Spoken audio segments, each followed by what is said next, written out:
हनुमान ने काल के कार्य में हस्तक्षेप किया था। काल चक्र विपरीत दिशा में घूम रहा था। ग्रह नक्षत्र की स्थिति परिवर्तित हो गई थी।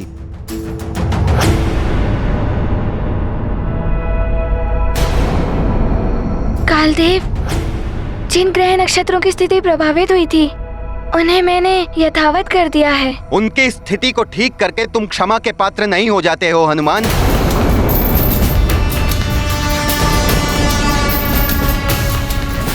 किंतु कालदेव, हनुमान ने अमृत की रक्षा करके हम सभी देवताओं पर बहुत बड़ा उपकार किया है। देवराज, मैं कालदेव की बात का समर्थन करता हूं। जो नियम तोड़ेगा वो दंड का पात्र तो होगा ही,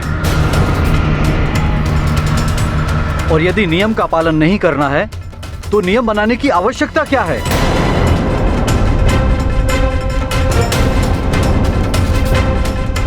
अग्निदेव, कर्म का उद्देश्य एवं परिणाम निर्धारित करते हैं कि कर्म करने वाला दंड का भागी है या पुरस्कार का पात्र।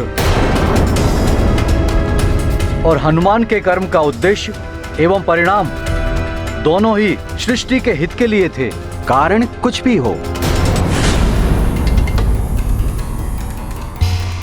बात है नियम भंग करने के लिए दंड देने की।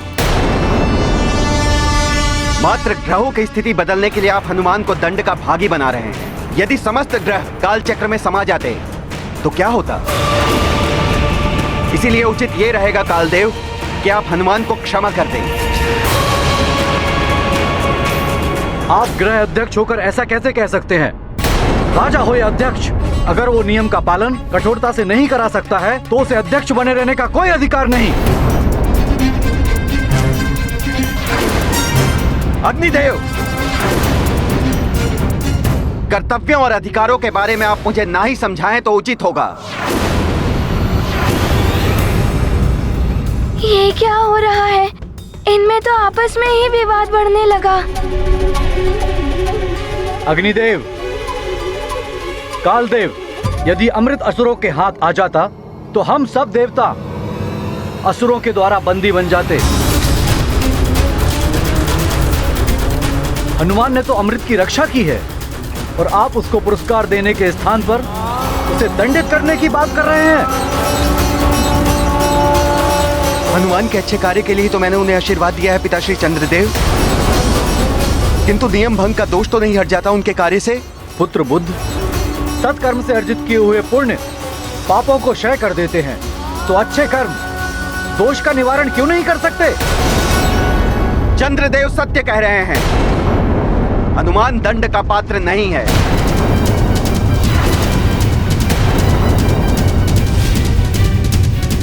नियम तोड़ने का दंड हनुमान को मिलना ही चाहिए। मैं हनुमान को दंड देकर ही रहूंगा। नियम है तो यम है।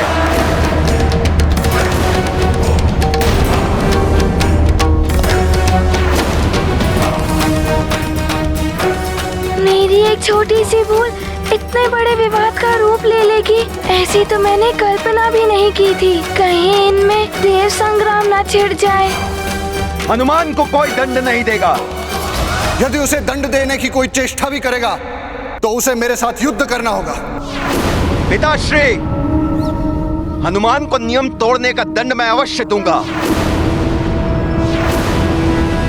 सृष्टि का नियम ही है ये, जैसी करनी वैसी भरनी।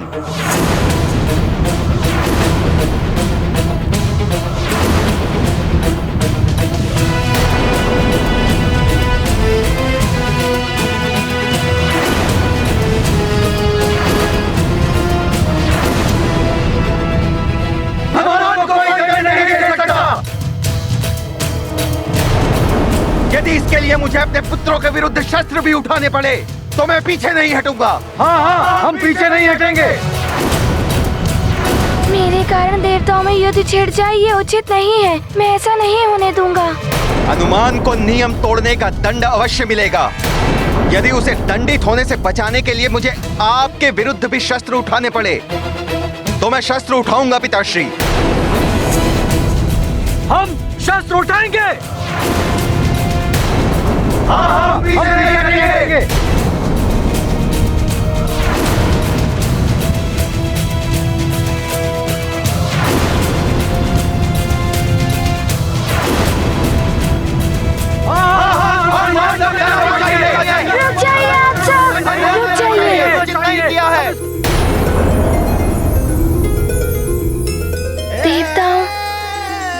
पृथ्वी लोक का एक वासी हूँ, छोटा सा बालक हूँ। मेरे कारण आप सब आपस में युद्ध मत कीजिए।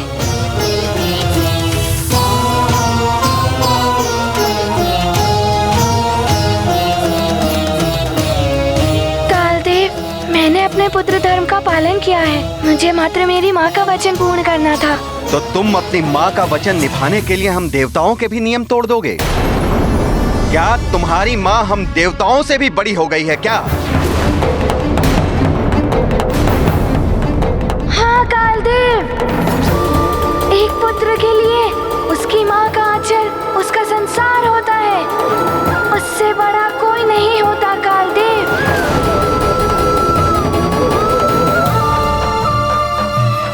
कालदेव, मेरी जननी देवी है मेरी माँ, मेरी सृष्टि करता है मेरी माँ। वो नहीं होती तो मेरा जन्म भी नहीं होता।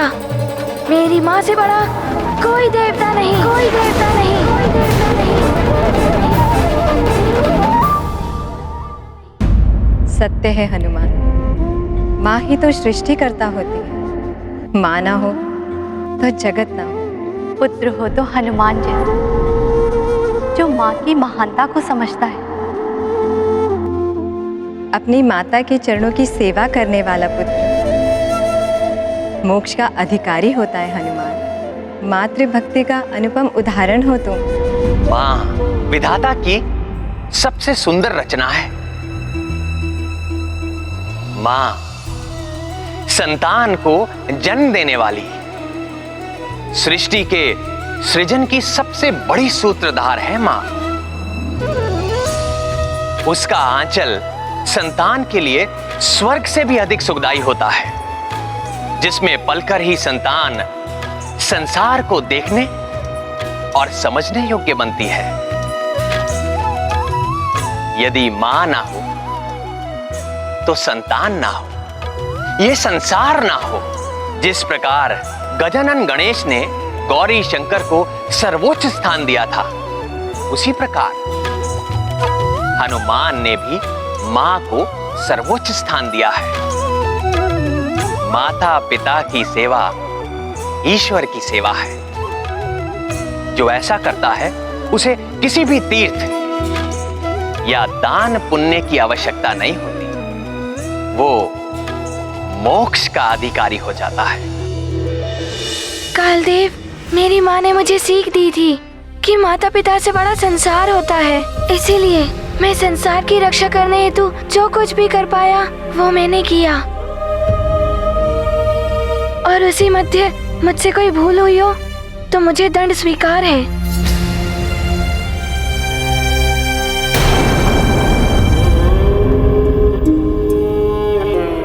सूर्यदेव, आप सब देवताओं ने मेरा पक्ष रखा, उसके लिए मैं आप सबका आभारी हूँ।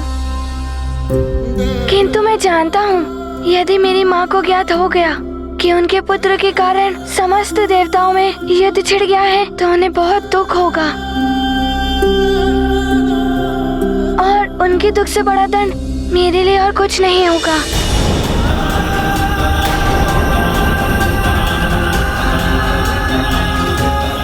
कालदेव, यही उचित होगा कि आप मुझे दंड दे दें और इस विवाद को यहीं समाप्त कर दें। मैं दंड के लिए प्रस्तुत हूँ।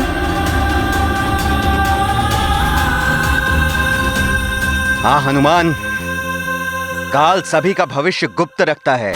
समय से पहले किसी को भी ज्ञात नहीं होता कि काल कब कहां कैसे क्या कर सकता है।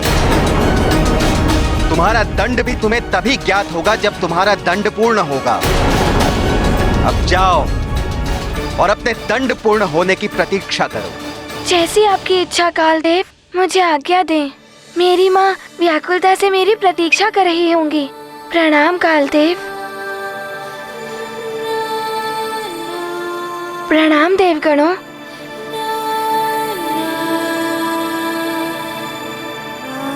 प्रणाम देवराज।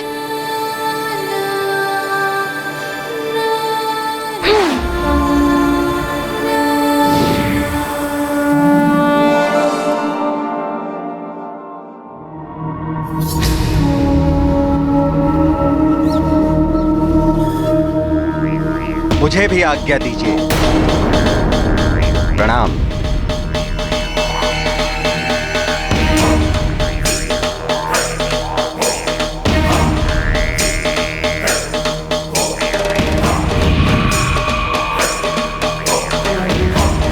देवादिदेव, हनुमान के प्रति कालदेव की ये कठोरता उचित नहीं है।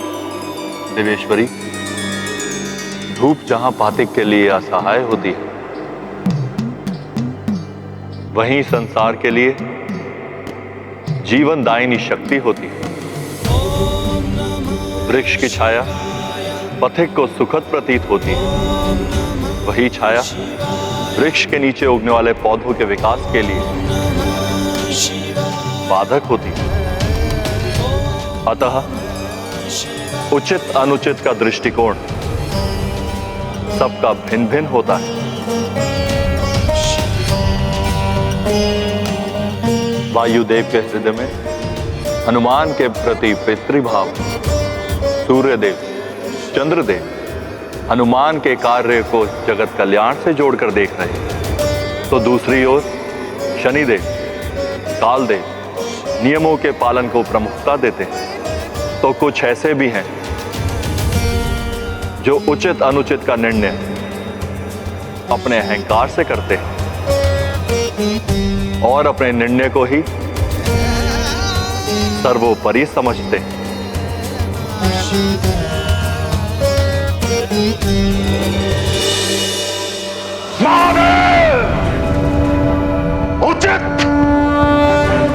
उचित नहीं हुआ है जो हुआ है।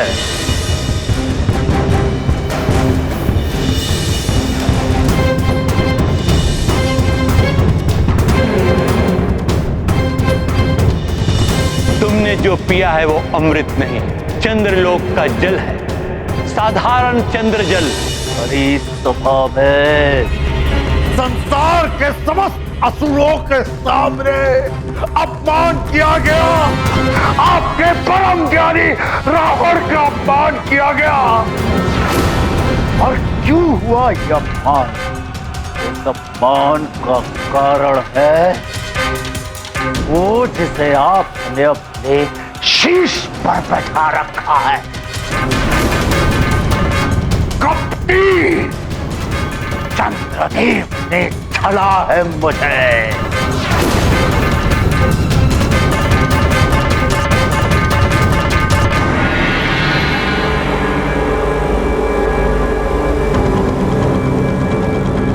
और कर फेंक दीजिए उस कपटी चंद्र को अपने शीश से, चंद्रशेखर महादेव, अन्यथा मैं उतार कर फेंक दूंगा अपने शीश को और डाल दूंगा आपके चरणों में। मेरे अपमान के वक्त मौन बैठे हुए थे ना आप, तो अब मैं भी मौन हो जाऊंगा सदा के लिए। मुझे अमृत चाहिए महादेव। मैं अपना शीश आपके चरणों में डाल दूंगा महादेव। स्वीकार करिए मेरा शीश।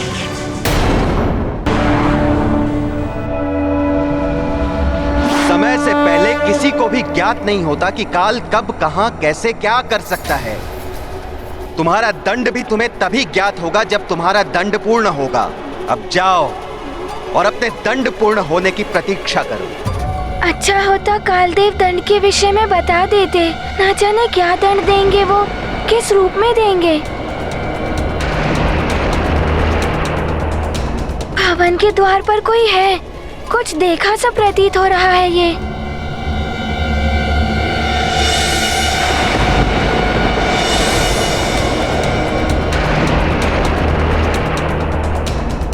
ये तो स्वप्न वाला दृश्य है।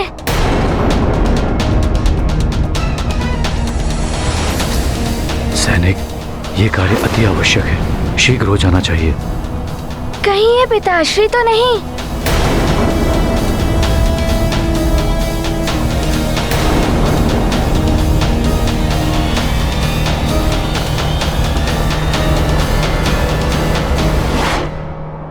पिताश्री,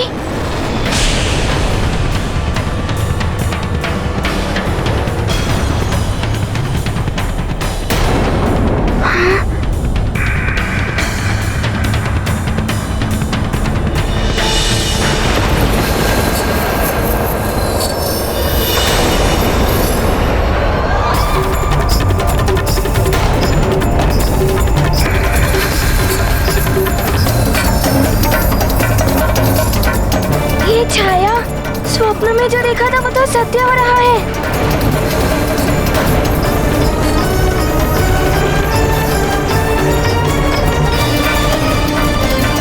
स्वप्न में ध्वज महल के ऊपर से गिरा था।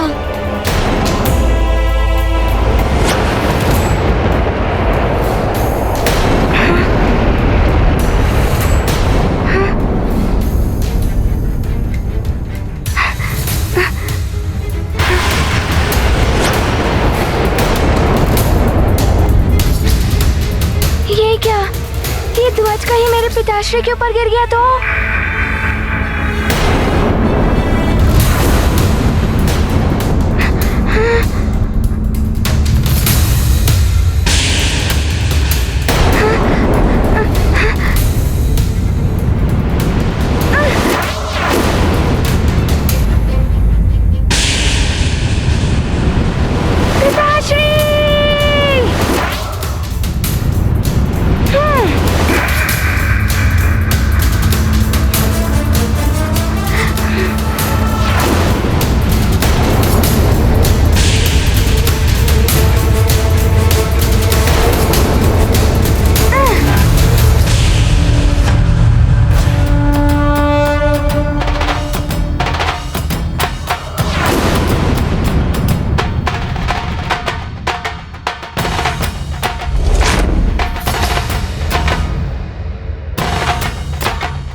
काल सभी का भविष्य गुप्त रखता है। समय से पहले किसी को भी ज्ञात नहीं होता कि काल कब, कहां, कैसे, क्या कर सकता है। तुम्हारा दंड भी तुम्हें तभी ज्ञात होगा जब तुम्हारा दंड पूर्ण होगा। अब जाओ और अपने दंड पूर्ण होने की प्रतीक्षा करो। कहीं ये कालदेव का दंड तो नहीं है, किंतु दंड मुझे मिलना चाहिए। पिताश्री पर संकट क्यों आया, और वो भी ठीक स्वप्न की भांति? ये क्या पहेली है? क्या करूं? किससे पूछूं स्वप्न के विषय में? नहीं नहीं, मैं किसी को कुछ नहीं बताऊंगा स्वप्न के विषय में, नहीं तो सब बहुत चिंतित हो जाएंगे।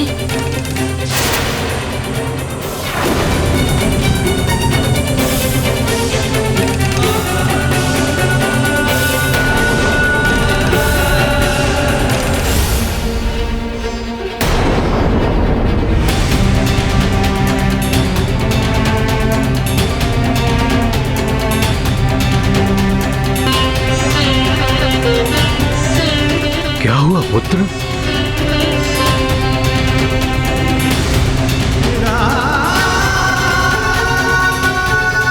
हनुमान,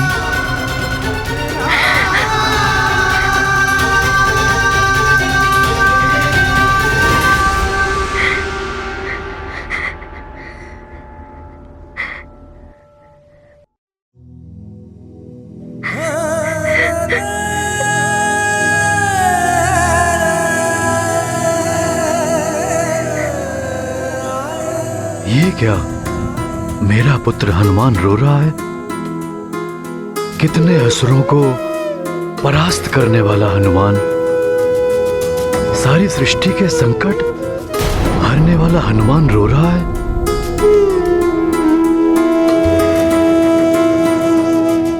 कहीं ये दुर्घटना किसी बड़ी अनहोनी का संकेत तो नहीं?